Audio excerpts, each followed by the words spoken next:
Well, we're back. I hope you can all hear me. Once again, I'm Stephen Sas, and on behalf of the Buddhist Association of the United States, the Chuanyan Monastery in Carmel, New York State, and the Wuju Memorial Library, we're pleased to be back with you for our 15th class, studying Pali together in the Ger and Karuna Tilaka text, a new course in reading Pali. And we are in lesson 4. And so without any further ado, let me share my screen and call up our text.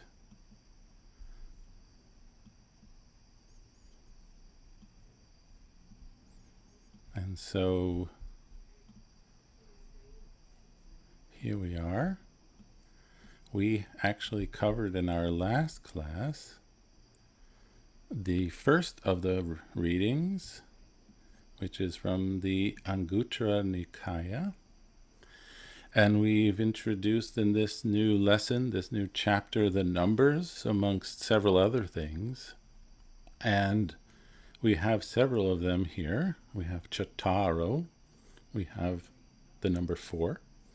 We also have the number 1, which we spoke a little bit about, how it's a bit perplexing that the number 1 in Pali can be singular and plural.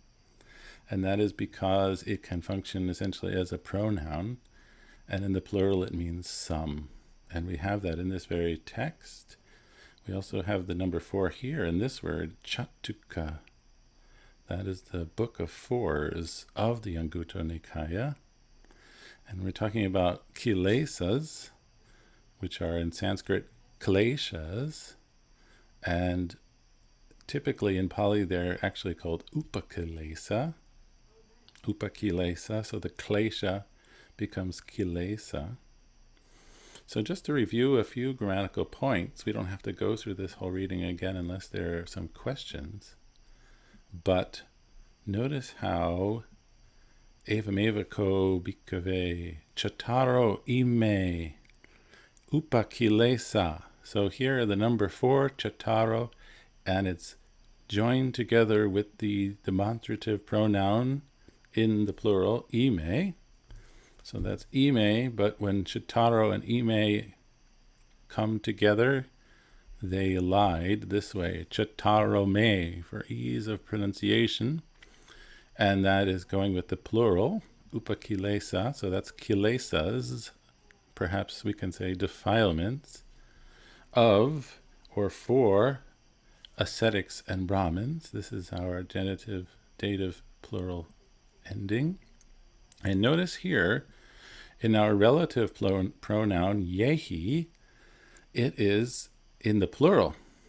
Yes, and we've normally had it so far, I think, in the singular, yena, which is going to be in the other instances. But here, because we're talking about 4 defilements, they are 4, instrumental plural, yehi. And then this word, upakilita, is our adjective describing the samana and brahmanas. They are defiled. That is actually a past participle functioning as an adjective, matching in the nominative plural. They are defiled by defilements, or with defilements. So this is our instrumental plural. So the defilements of ascetics and Brahmins by which they are defiled, or with which they are defiled. And then we have here our eke, some, ascetics and Brahmins, na tapanti, na basanti, na virochanti. They do not shine, they do not blaze, and they do not radiate. And so that is, I think, essentially the grammatical things to know. Notice here, when we are talking about one specific kilesa, one specific defilement, here it's patamo. This is first, not number 1. So this would be the ordinal number, I believe. First, patamo. it is in the singular here, yena, and upakile so. So those are matching. And the same goes for the rest. Dutyo, second. Tatyo, the third. And chatuto, the fourth. And then it's summarized. And it's summarized in a verse, which we've begun to look at verses in this class. And we're going to, I think, look at quite a few today in the Dhammapada. So, surang pivanti merayang patisevanti mettunang rajatang jata rupangcha sadhyanti avidasu. So here, in fact, our subject of this whole verse, of this stanza at least, appears as the last word, because in poetry we can shuffle around our word order loosely to meet a meter, the requirements of a meter. So avidasu, plural, the ignorant ones, and here they're sadhyanti, they are accepting rajatang, right, silver, and jata rupa, gold. Notice these two words are both in the accusative case. Jata rupang would be the accusative, but it's coming together with the and, the cha, and so it changes to this palatal when they come together for ease of pronunciation. They're also described as pivanti, that's the plural. They drink surang and merayang, liquor and wine, and even furthermore, pati sevanti mettunang, they indulge in sexual activities. Also, this is sort of a first part of another verse.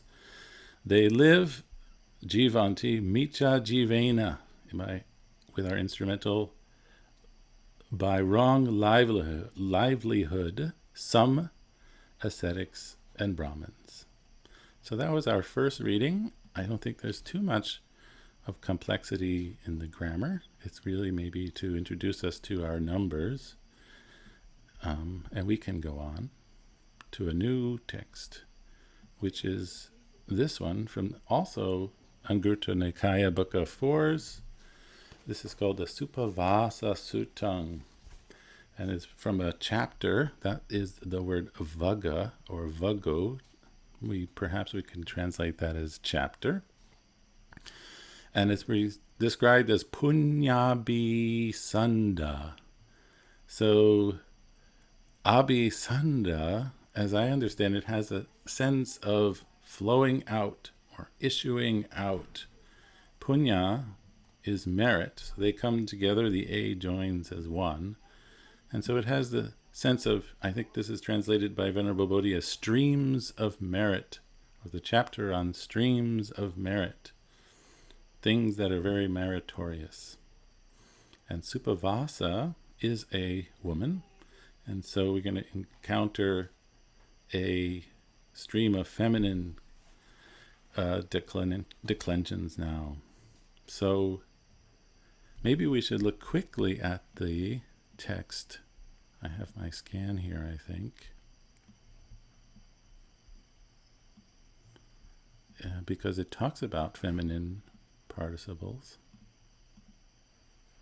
So that we have a mention here, I hope you've seen it in your book, of the feminine present participle. And so it takes the affixes, that would maybe mean the suffixes, of a long I stem feminine noun. So denti, she who gives. Karonti, she who does. Also it mentions that the present participle can be made feminine using the mana suffix. I don't think we've encountered that yet. Maybe we'll look at it right now together.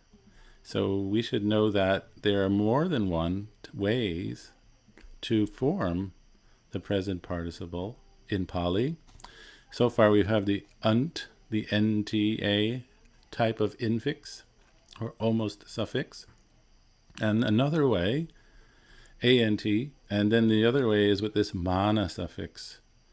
And it mentions here, kind of in a long explanation, that in Sanskrit, there's an actual clear-cut difference between the use of the mana suffix versus the other, but not so in Pali. And so in Pali, we don't really, both seem to have sort of carried into Pali from Sanskrit, from Vedic Sanskrit, I suppose, but they don't in Pali have much of a difference, and we don't really pay much attention to how they might be differentiated.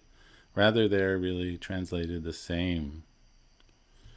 And it says, and this 4.3, that participles, like others, can occur either adjectively or as nouns. And we've had that before. So samapajano can either be used by itself as a noun, one who fully comprehends, or it is, perhaps even slightly more commonly, as an adjective, modifying here a masculine singular, samapajano puriso, a person who fully comprehends, or a fully comprehending person. So that would be an adjective describing puriso, whereas in the first instance, it's really functioning alone as a noun, a doer. Okay, let's go back to our readings.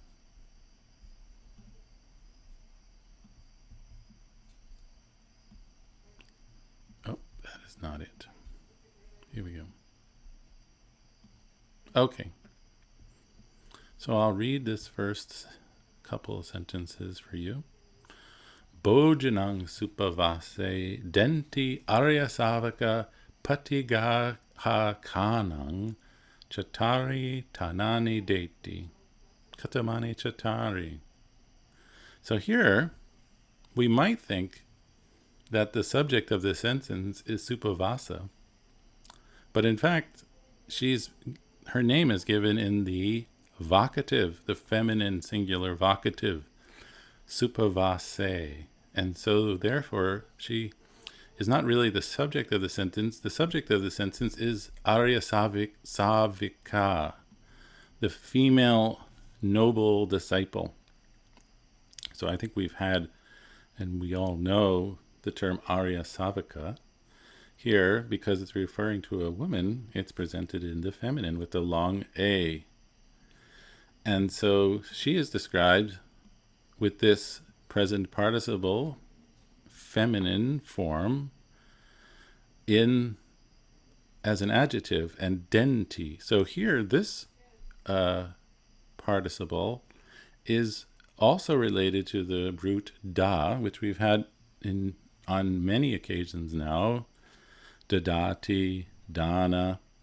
But in fact, that root, or that stem, I should say, exists in various forms. And one of them is this den, de, denti. So you would find this participle, I believe, listed under the dictionary entry of dadati, not really as its own individual one, because it's all under that big category of dadati. So she is described as giving, the noble disciple giving. And what is she giving? Well, it's the first word of the sentence, which perhaps is in that position to stress it. Bojanang, food. And then the verb here, this is the verb form of denti. This is another variant, as I just mentioned, of dadati. Gives. Chatari tanani. So this is, we recognize the number 4 here in the accusative neuter, going with tanani. So literally this means 4 conditions. But it has more, perhaps, idiomatic sense of 4 things, we could say. Patigaha kanang. So this would be a dative plural to the recipients. So this is patigaha ka. That's would be the thing that's being declined, and that has taken the dative plural suffix. So 4 recipients. So putting the sentence one more time, all together. So Supavasa, the noble disciple, gives that, we should say perhaps, the noble disciple that gives food gives 4 things to the recipients. Katamani chatari. What 4 things? So notice here, this is all occurring the question is all occurring in the neuter because it's referring back to tanani, tanang, that neuter noun. And what are the 4 things that she gives?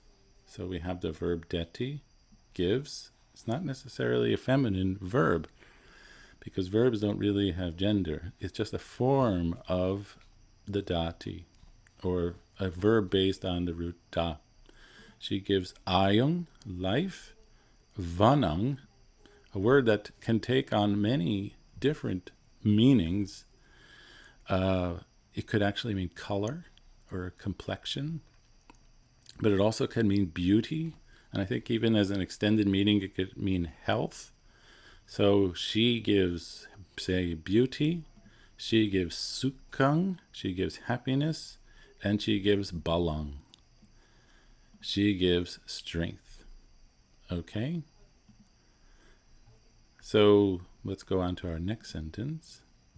Ayong kopana datva ayusa bhagini hoti dibasa va manusa va. So here, this, I hope you recognize our absolutive, which in our chapter here is called the gerund. We've spoken and talked about several times about how this form can be referred to with 2 different terms. We kind of prefer in this class the absolutive, but I know that in our textbook it's called the gerund, and that's fine. So this is the same verb, didati, now in the absolutive / gerund. So giving ayang, giving life, and then we can go maybe to the verb hoti. She is bhagini. So bhagini is an adjective or a noun, and it's based on this word bhaga. Don't confuse it with bhaga, like bhagava. Bhaga means a portion or a part. So she is partaking, or she partakes of life, right? So having given life, she partakes of life. That's genitive. And then that's further, this word in the genitive, ayusa, is further described with 2 more genitives, adjectivally. Dibasa va manusa va. So she partakes of life either dibasa, which means celestial. Dibba is the Sanskrit form of divya, and so it means divine. I think that's probably actually somewhat of a cognate, divine or celestial, or manusa, of the human realm. So that, having given, indeed, perhaps if we want to translate the kopana, indeed, having given life, she is a participant, or she is partaking of life, either celestial or human. So now maybe we can ask for a volunteer to help me work on this text together for the next sentence. And I see we already have Jim that has volunteered. Great. Jim, are you there? Hi, Stephen. Hi. Good evening or good morning, whatever time it might be for you. Evening here. Okay. So any questions, by the way, so far from you about what we've covered in this reading? No. Okay, good. So can you then read the next sentence that starts with vanang? Vanam tatva vanasa bhagini hoti dibasa va manusasa va. Keep going? No, let's just translate that first. Okay. So Vanam means color, or as you said, beauty. So having given beauty, she shares in beauty herself, either divine or human. Okay. Perhaps a little free, but maybe more idiomatic than my translation, so that's just fine. Good. Maybe you do one more. Sure. Sukham gatva sukasa bhagini hoti dibasa va manusasa va. So I'll try and be less. No, that's fine. It was not really a criticism. I'm sorry. I just want to just we have to always be mindful in this class of exactly what the grammar tells us because we're training to be our own translator. Yes. So having given well-being, she partakes in well-being, either divine or human. Right. So bhagini hoti. So hoti is the verb to be. So literally it would be she is partaking. Or but how did you translate it again? I think I instead of she is partaking, I just said she partakes. That's fine. So this is actually kind of like a helper verb, bhagini hoti. Fine. Very good. Thank you. Sure. Okay. So now maybe we'll try Jillian to continue with us. Good morning. Good morning. Do you hear me? I do. A little faint, but I hear you. Okay. I'm afraid I do have a question. Yes, please ask. In that first line, ayang ko pana datva, what's the pana doing? The kopana is sort of an intensifier, or it doesn't have so much of a literal meaning. Kopana, it has the sense of something like indeed, and it's sort of stressing the word ayang, but I'm not sure if it has a very literal meaning that we can translate. I think this is the kind of word Bhikkhu Bodhi calls a spice word. It sort of adds a spice to the meaning, but I'm not sure I see it as having translatable, real lexical meaning. Thank you. I'm down to Sukhang, I think. No, we did that one. I think we're up to Balang. Balang datva balasa Bhagini hoti dibasa va manusasa va. Okay. Va manusasa. Ooh. Okay. Having given strength, she partakes in strength, either as either in the divine realm or in the immaterial realm or the material realm. Yeah, either in the celestial or divine realm or the human realm, maybe we can say. Maybe you're thinking of your Abhidhamma categories. I'm not sure. That's okay.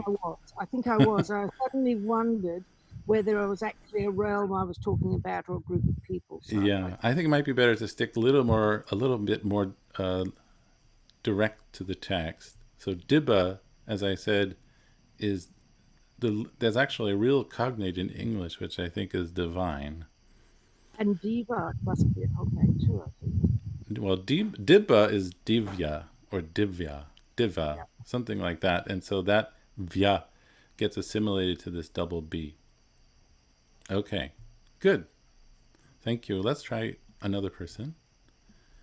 I think we can have Fiakra. Hi. Hi, good evening. Good evening. Thank you. Excellent. So, Bojanang Supavasa Denti Arya Savika Pati Gahakanang Imani Chatari Tanani Detiti. Okay. Okay. So nourishment, Supavesa, the Arya Savika gives, so the noble female disciple gives the nourishment. So and then So what? Sorry to interrupt you, but just to double check, what part of speech is denti? Denti, that was I was going with a feminine participle. Is that right? Yes, present participle. Present So participle. giving. Yeah, giving. So Ah, the yes. noble disciple, that's our subject, and then Nope. we can take our present participle giving, and then of course the object of that is bojanang. Bojanang, food. So giving food, the noble disciple, and then addressing Supavasa. Mm-hmm. So giving food, the noble disciple, Supavasa. Okay, and then the next bit, Pati Gahakanang, is acceptance or receiving, and But what so case? what case? So that could, so that one could be in the Pati Gahanang. I believe that could either be nominative or accusative. No, it Oh, wouldn't. It would be dative plural, I think. native plural. So the word is Okay. patigahaka or patigahako, and then it has this anang suffix. You probably recognize the anang suffix. I do, yeah, but I think I was just put off by the fact that it's actually listed in the vocabulary as Pati Gahanang, and it just says acceptance, receiving. Let me And then take a look. take a look at that. That is the Pati Gahako is also there. Okay. But that is with the, if you look carefully, that's with a short A, right? The first entry, Ah, patigahadnang, that's with the short A. That's okay. not this word. Look Ah, at the next entry, very, okay. patigahako. That's what I've Ah, been mentioning, and that is with the suffix anang. So okay. to the recipients, To the dative recipients. plurial. That's right. Do you see it now? Do you understand what I Yes, mean? I understand it now. Sorry. Yes, yes, Good. yes. So yes. So the so to these so so so to these to these recipients, she gives these four conditions, localities, causes. She gives these four things. Yeah. Right. So give it to me one more time in just a free-flowing normal English sentence, the Bojanang sentence. Okay. So going with that. So then the noble disciple giving food, O Supavasa, the then the Go to the verb. the recipients receive. She gives the recipients these four things. Yeah, so could you do it one more time in a real English flowing translated sentence? Okay, so the noble disciple giving food, that she gives the recipients these four things. Okay, good. That's Oh, good. yeah, yeah, You've omitted the vocative, but we'll let yeah, that slide for now. yeah. I know. I just couldn't. I didn't know where to put it without interrupting the flow. It's like, Right. Yeah, perhaps something like this. You could, in Pali, we don't see the vocative beginning a sentence, but in English we certainly can. So we could say, Supavasa, the noble disciple giving food, gives these four things to the recipients. Okay? yeah, Okay, yeah. good. That works. Yeah, All right, good. Well, thank you. great. Thank you. Okay, I wonder if there are any questions. We have a few more hands up. Catherine? Yes. Hi. Hi. Do you have a question? Okay. To be exact, the Arya Savika is Yes. actually noble female disciple. A female noble disciple. Yes. I mean, it's female because it's Arya Savaka ending in the long A. So the gender Savika, of this word is female. Right. We don't have to female. translate it as the So female noble the disciple. noble female disciple giving food. Yeah. Okay. A noble disciple, and it's sort of in Thank parenthesis, you. who is female? Yes. Right. Okay. Okay. Any other questions? Is it clear now? Okay, good. No.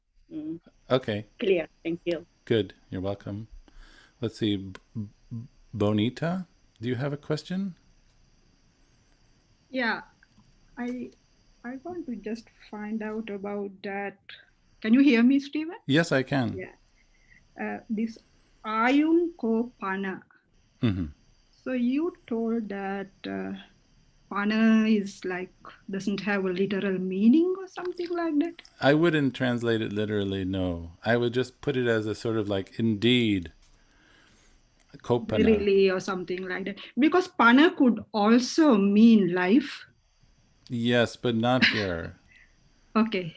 Ayong is the word for life. Kopana comes together as like a thing. Okay. And it really has a sort of like, indeed, certainly.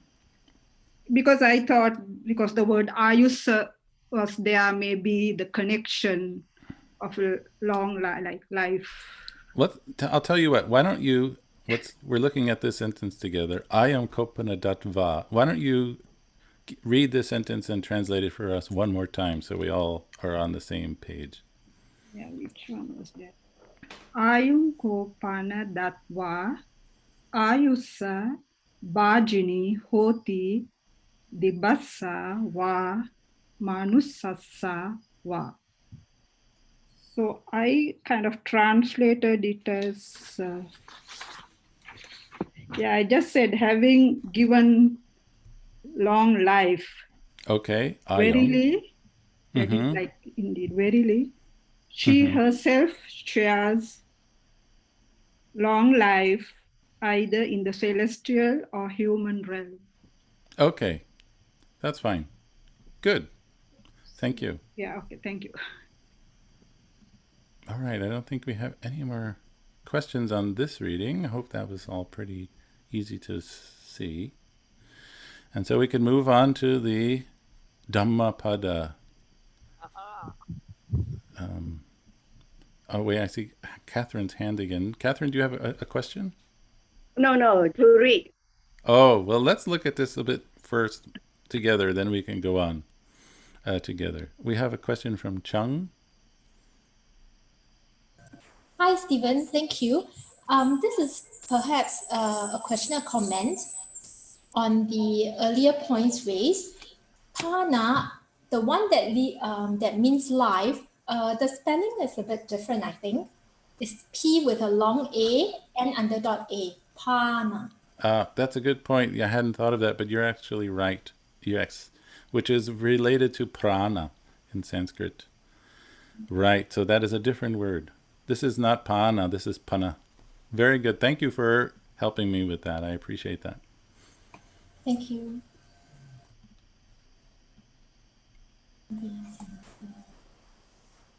Okay.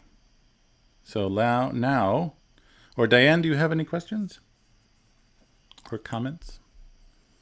No questions. Okay.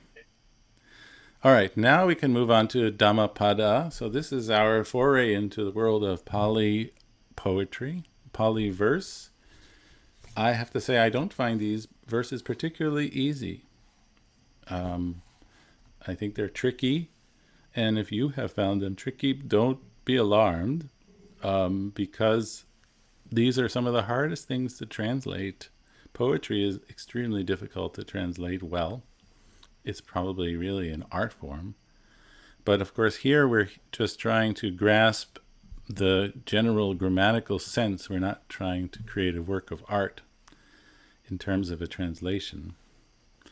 And so there's some interesting things happening here, and I have a couple of translations with me to help me and us. I generally will tell Pali friends that the K.R. Norman, and this is of course all in terms of English translation, that the K.R. Norman translation is very good in the sense that it's extremely scholarly and literal.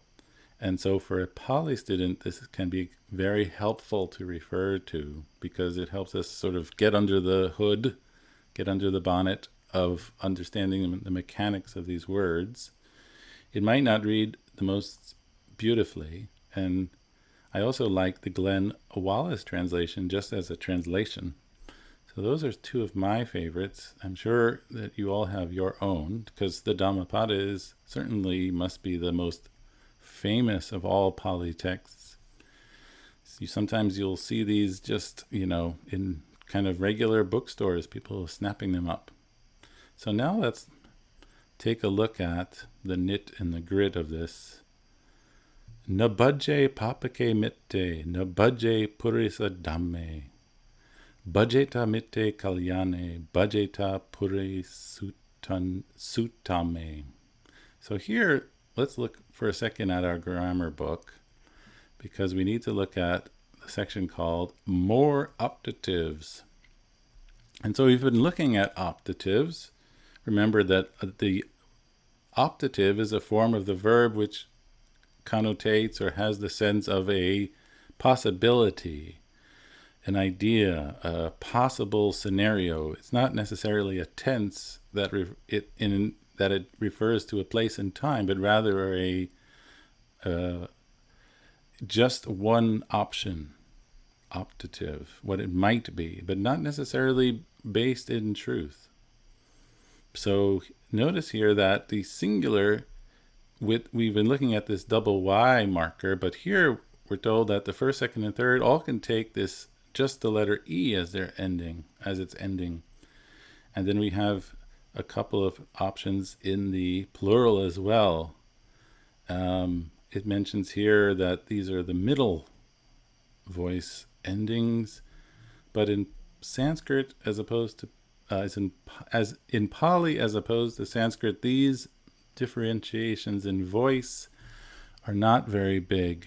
In fact, sometimes they don't really exist at all, and so I wouldn't worry too much about that at all. Just know that this is a form that we will see, and these forms are found particularly in poetry. Okay, so here, back to our current verse, number 78. So the verb that this whole thing revolves around is bhajati, which I've written here, which means something like to partake, to associate, to keep companionship with. And we have, in fact, two kinds of optative, and I'll show you why I think this is a little bit tricky. So here we have the plural. One should not associate, and then with papake mitte. So this is taking its object in the accusative plural. So mitta is a friend. Mitte would be accusative plural. And that word is being described with the adjective papake, which means evil or harmful or wicked. So one should not associate with harmful friends. And here again, the negated optative in this E form, this short middle form. One should not associate with purisa dhamme. So do not be mistaken and think this is referring to the Dhamma. This is a completely different word. It means low. It's related to the word adho, low. So one should not associate with the lowest people, the worst people. And now, what's interesting is that in the second half of this verse, switches to the second person plural, bhajeta. So it's interesting that we've switched, I think, between two different voices or persons, really. Singular and now plural. You, literally it says, you all should associate, so that's bhajeta, mitte kalyane, with good friends. So the kalyana mitta is a sort of important concept in Buddhism. The good friend, the spiritual friend. It's a very important part of the spiritual life, the Buddha said. And our fourth is bhajeta purisutame. So uttama is like the best, the highest. You all should associate with the best of people. Now the question is, why does the number change from the first half to the second half? And it's not entirely clear. I'll read you first, if I can find quickly, number 78, just for some comparisons, in my Glenn Wallace translation, to see how he's done it. And I think he's taking this quite literally, if I recall correctly. He has, he would not associate with harmful friends. So he's using he, the masculine. He would not associate with harmful friends. He would not associate with the lowest of people.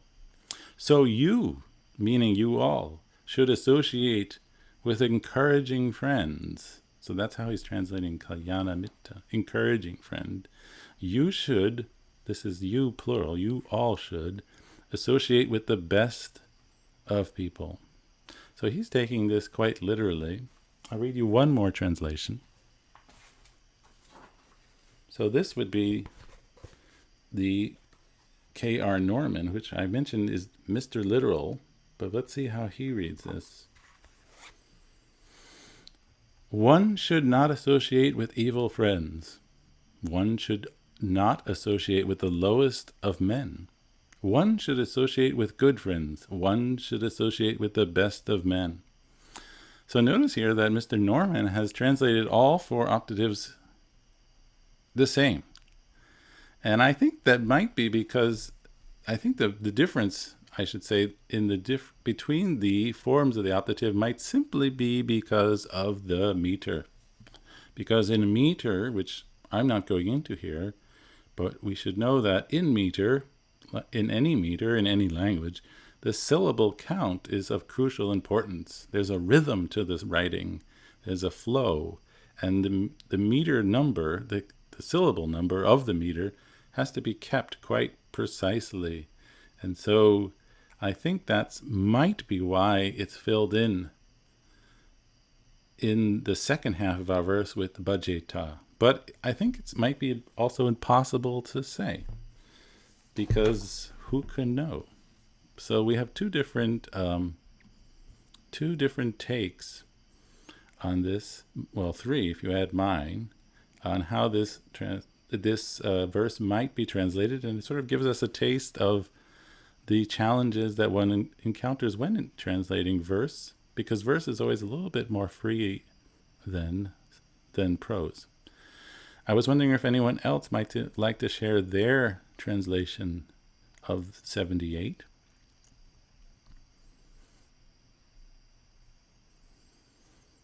Anyone who has a special take or an opinion about this that they'd like to tell us about? Or maybe I'll ask Diane, because I know Diane has spent time with this verse. Diane? Well, first I have a question. Okay. When I look at that chart on page 53 and I look under the column for singular, to me it looks like the E could be used in first person, second person, and third person. That's right. And it looks like third person singular is also the same as second person plural. There certainly seems to be a lot of ambiguity here going on, wouldn't you say? Yes. So I used one should not. Right, as I did. Yes. So one should not associate with wicked friends, nor ignoble men. Okay. And then I used again,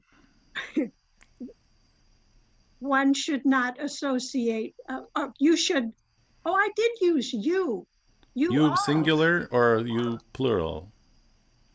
I used second person plural. You all. You all should associate with noble friends. Mm-hmm. Associate with the best people. Okay, that's fine. Very good.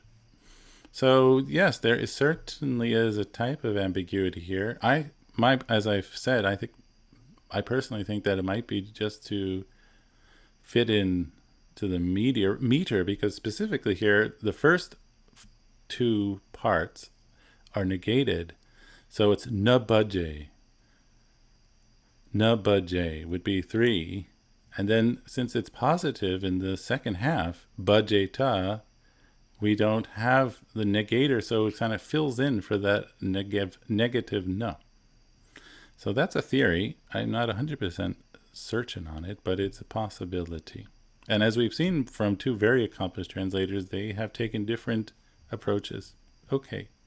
It seems like we have a couple of questions. I think we have a question from E.S. Hi, Stephen. This Emilia. Yeah. Regarding to this phrase, this Navaji Papaki Mite is okay. It's pretty much straightforward. Vajida Mite Kalyana. Why it is like Mite is in front of the Kalyana instead of Vajida Kalyana Mite? What is the difference? The meaning? Well, the meaning is the same. There is no difference in meaning. It might be reversed for poetical reasons, because as I said, in poetry, it needs to fit a certain scheme of syllable stresses, and that just might be the way it fits better. But I can't speak to that so specifically. But I can assure you that Mitte Kalyane and Kalyane Mitte have the identical meaning. Okay? So it can be also applying the babake mite babake. Yeah. I don't know the exact reason why. Yeah, it's beautiful. That's like the rhythm, the poetry. Okay. Thank you, Stephen. You're welcome. Okay, I think we have a comment from Chung. Hi, Stephen. Hi. Sorry, it's just wondering, because if I were to look at the table for octave, it seems that for third person singular, it can end with E, and also the middle voice is eta. So I thought probably that's why Norman translated both as third person singular. Mm-hmm. It could be. The eta could be third person singular, as Norman translated, or it can be second person plural, as Wallace did. Right? So it's possible to be either. It's a sort of, seems, perhaps this is discussed in the commentary, I'm not sure, but just on the face of it, looking at the words themselves, it's ambiguous. Okay? Sure. Okay, maybe we'll go on to another one. I hope this is fun. I hope this is not too weird. Okay, let's go on to, okay. This is an interesting one. So here, I wanted to mention something very specific first. I put in red here, our number 8 in the grammar book, because I'm quite certain there is a typo. And in fact, Diane helped me kind of confirm this. Number 8. I hope this wasn't confusing to all of you, but I'm sure that this is just a simple typo. So here, this is the discussion of sabba and para, very important point. And it says, when sabba, which means all, is used by itself as a pronoun, it takes the plural endings of a pronoun, like sa and tongue. Thus, Now here is where there's a typo. The nominative, it should be plural masculine, because of course sabha refers to a group of people. It cannot be singular. This, I'm sure, is just a typo. So it should read, thus the nominative plural masculine is sabbe, neuter is sabani, feminine is sabba. And then here it gives us also, which we're going to come to, sabbe sang. That is the neuter genitive dative. And I should mention that Diane has pointed out to me that this might seem like an obscure kind of declension, sabbe sang, but it actually is similar to the declension of the number 1 in plural genitive dative, eke sang. So that's an important thing to clear up. So I hope that wasn't too distressing to have that typo and think, how is this possible? How could sabbe be singular?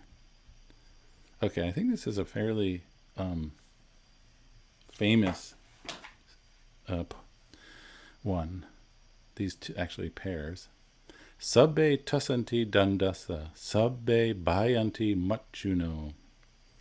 Atanang upamang katva na haneya na gataye. So let's stop there for a second. So sabbe is all, everyone. And then tasanti is to tremble.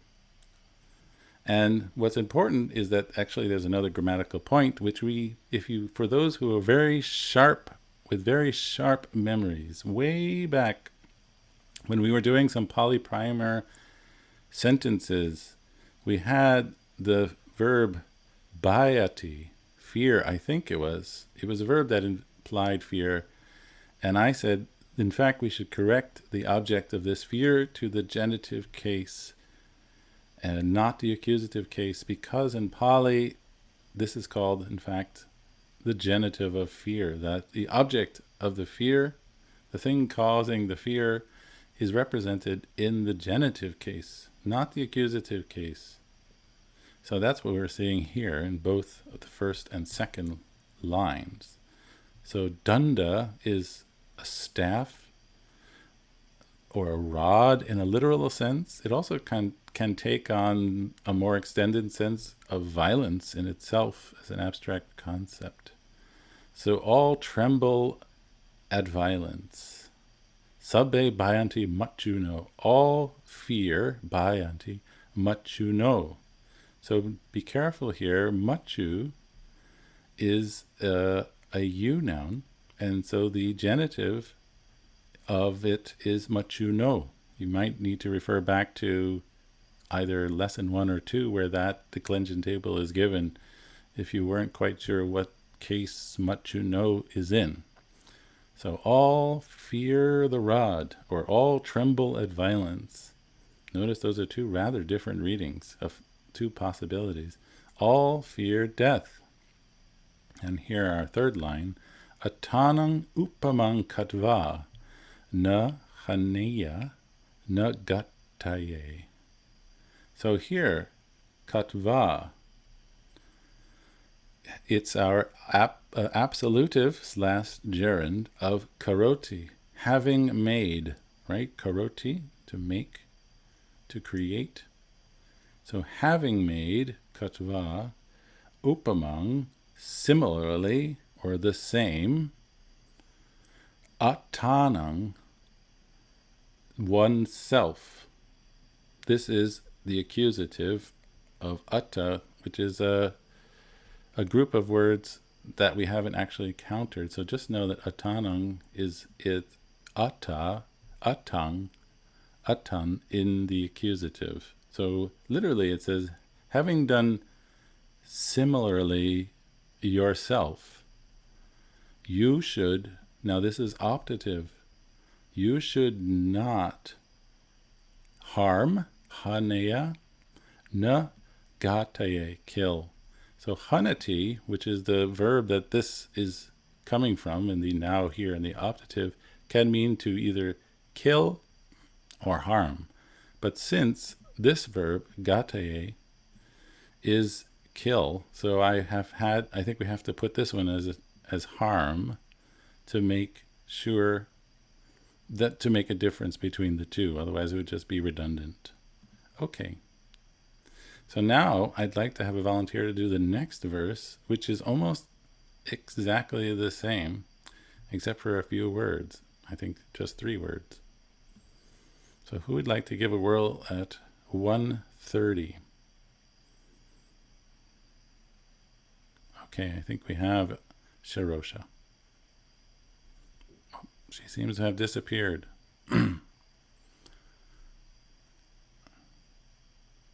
Oh, she's back.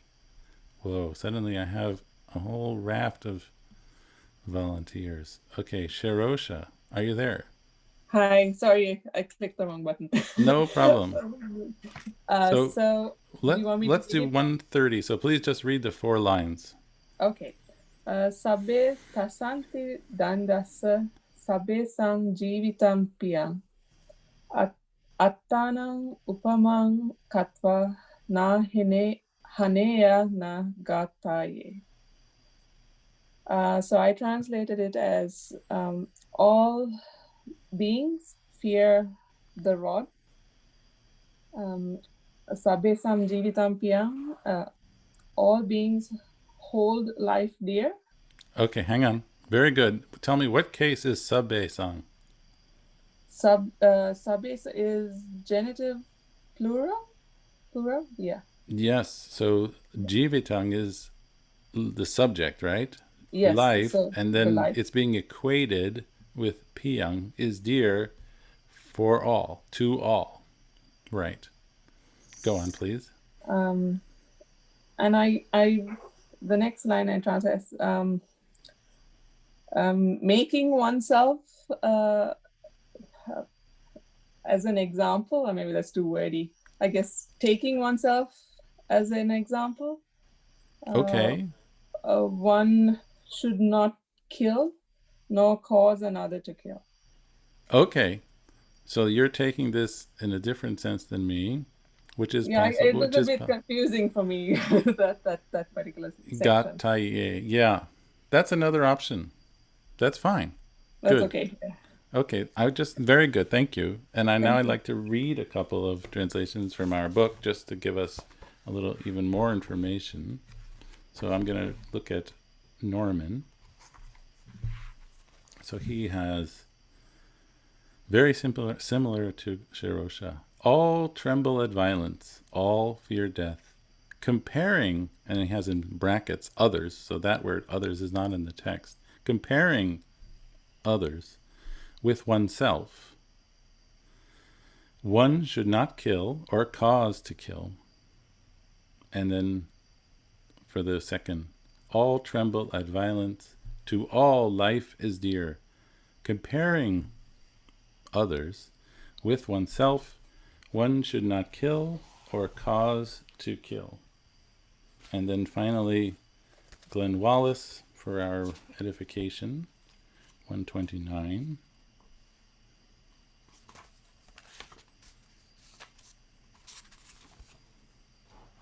All tremble before violence, all fear death. Having done the same yourself, you should neither harm nor kill. And then the second line, he just has, life is held dear by all. So I hope that gives you sort of a feeling for what these 2 verses represent. Any other questions, specifically grammatical questions or comments about how they might have translated it a bit differently? I think we have Pat. Hi, just a quick question. I was curious why those 2 verbs have a differing number of Y's if they're in the same optative. Gataye. I would have to look that up. Is it in our? Let's see. I didn't see it, and I was wondering what that could be all about. But I have to admit, I didn't do my homework enough to. You've done more than I have. It's what's, you see, we haven't, it's not an optative. It's what's called a causative verb. And so that's why it's sometimes being translated as cause to kill. So I don't think it's an optative. I see. But I would have to do, that's a little bit speculative. I would have to do more research. I think we have maybe an answer coming in. Hang on. Chung, are you there? Hi, Stephen.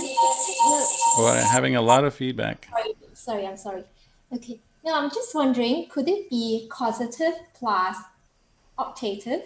Because short E can be optative, so aya plus E. Causative in the optative mood. Yeah. Could it be so? Yes, that's very possible too. So maybe I got that half right, that it is a causative, but it is with the short ending E, kataye. In fact, the more I think about it carefully and not just sort of gloss over it, I think you're in fact right. So maybe we can say that this is the causative form with that middle voice kind of suffix gataye. Okay, thank you very much for your help again. Okay, maybe we'll try a couple more. Hope this is not getting too hairy. Okay, these are a little tricky too. Okay, let's read first. Bahum piche sanghitang basamano natakarohoti naro pamato gopova gavo ganayang paresang na bhagava bhagjava samanyasa hoti. Okay, so here first I should say that there is a difference of opinion about the reading of this word. I've taken it from the Sixth Council edition, which is essentially the Burmese edition, but I understand and I know that in our book it's represented as Sahitang, and I'm pretty sure that the commentary to this verse glosses it as Sanghitang. Sahitang meaning Sanghitang, which would mean something like the text, the religious text, the spiritual text, the scriptures. So here, let's take a look at this. So here, first of all, this new word for us, perhaps, che, which means if. And we also have a present participle now with this mana suffix, which is actually, I think, functioning essentially here as the subject. So if one is reciting, that's basamano. So this is the basati. The verb is based on, the word here is based on the verb basati, to speak. This is not the basati we had in our first reading, which is to shine or radiate. This is the more commonly found basati, to speak. So speaking. So if one is speaking the texts and bahong a lot, so if one is speaking or reciting texts a lot, then we have naro, a person or a man, na takaro. So the word takaro, it's going with the person, and this word, it can be broken down into tut plus kara, which has the sense of doing. So kara is based on karoti, doing that. So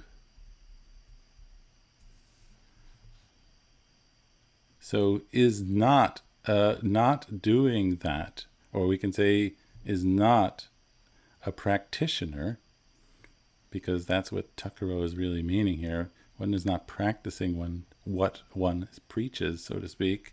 He's also described as pamato. So this is related to pamada and appamada. So pamato is the adjective. He is not diligent. He is not a practitioner, and he is not diligent. And so now we have gopova. So gopova is actually gopo plus eva. Eva means like. and it's elided. So instead of saying gopo iva, we have gopova. So a gopo is a cow herd, one who takes care of cows. And so what is he doing? He's ganeyang. So what is this? This is the verb ganeti, to count, in the present participle shorter form. So when we had our nominative present participles, I mentioned that it could be either gachanto or gachang. And so that gachang, as I said, sometimes called the shorter form of the present participle. And this too is that shorter form of the present participle. So counting, so like a cow herder counting, and then we have gavo, which is the accusative, cows, paresang. So this is a genitive dative of others. Like a cowherd counting the cattle of others. Like, what's the point of that? So you'll find the explanation in the same sub-A.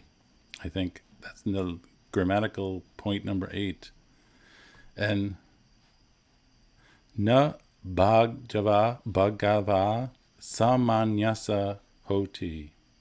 So here, he is not a partaker of the holy life or the spiritual life. And how is that?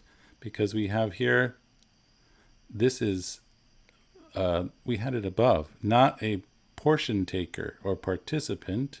And this word, samanyasa, is from the word samana, but it's now in the genitive, which I'll explain here for you perhaps. So the word samana,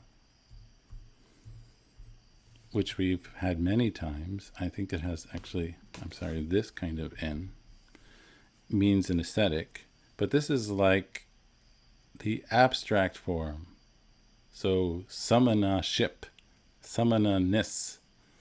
And so when this is made into that abstract form, I'm not an expert in this because it really requires a little more Sanskrit than I know. But basically what happens, and roughly perhaps, that the A is strengthened, and then there's a suffix that's put on to make it this abstract form, samanaya.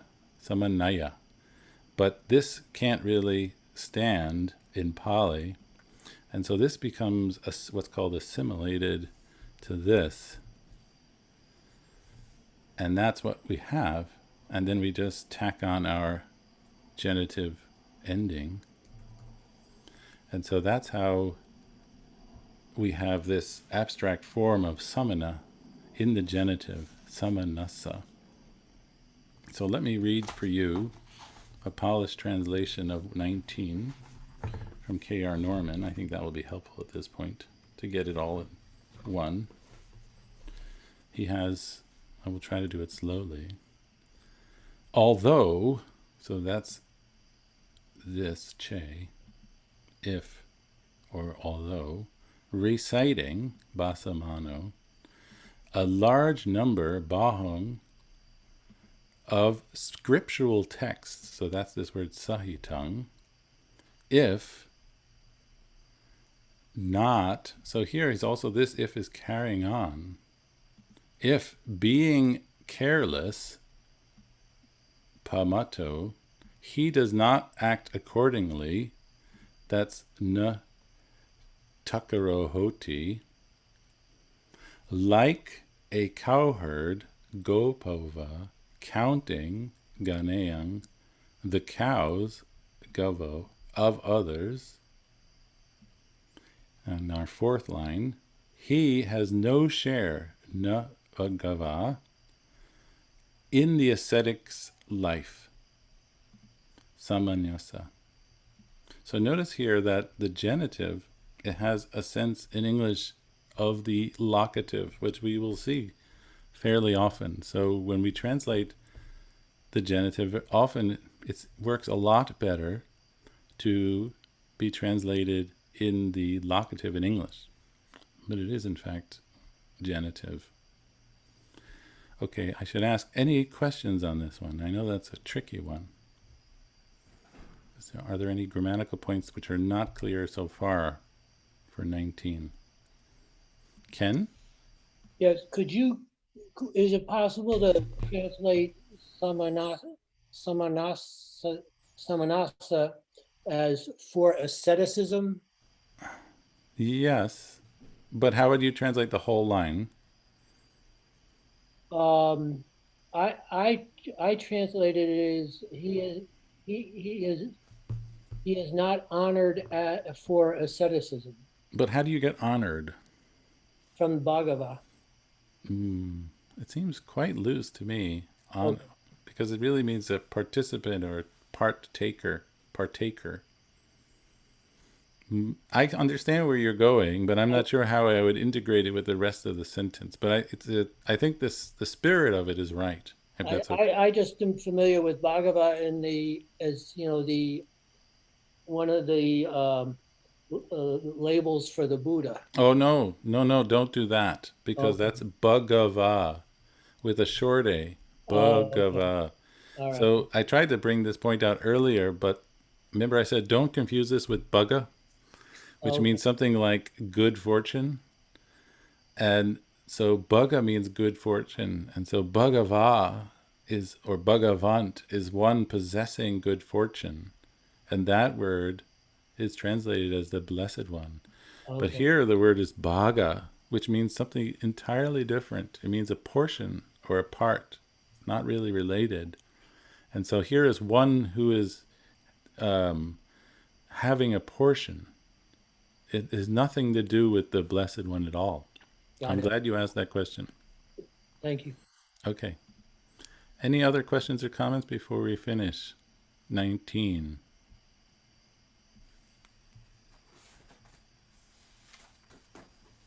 Nothing. Well then, let me read Glenn Wallace's translation to finish our class. Hope this is not too hard. These are a little scary. First, I'll just read it out. Although reciting many religious texts, if he does not practice accordingly, he is a heedless man. So notice he's taking neuropamato as equational. I'll read that first half again. Although reciting many religious texts, if he does not practice accordingly, that's natakarohoti, he is a heedless man. Like a cowherd counting the cows of others, he has no share in the religious life. So here, na bhagava, he has no share, bhaga, part, share, in, so notice he's choosing to use optative for the genitive, locative for the genitive, in the religious life. So the religious life is that abstract form of samanaship, or samananess. Sort of like the word we have arahant, and then we have arahantship, arahata, with that suffix. There's two different senses. One is the abstract form and one is a noun. So here, samanasa, the religious life. Okay, maybe that's enough for one day. I feel like it may have been too much for one day. Diane, any final questions? No questions over here. Okay, and this 19 was clear for you and didn't present too many problems, hopefully? Hopefully. Okay, good. Okay, then on Wednesday, we will continue with 20, and then for this final series, 212 going on, which are very similar. So don't feel overwhelmed by this volume, because they're almost the same. But I would say 19 and 20 are quite challenging, so don't be alarmed if they seem that way to you. It's no problem. Okay, well, thank you all very much. And I look forward to seeing you all next class. and we will finish up our lesson 4 initial readings, and then I think we'll probably have a bit of time to go on to our lesson 4 further readings. So please begin if you have time to start looking at that. Thank you all very much, and I hope to see you next time. Bye now. Thank you. Thank you. Thank you. Stephen. Bye. Bye. Thank you. It was great. Thank Bye. you. Next time.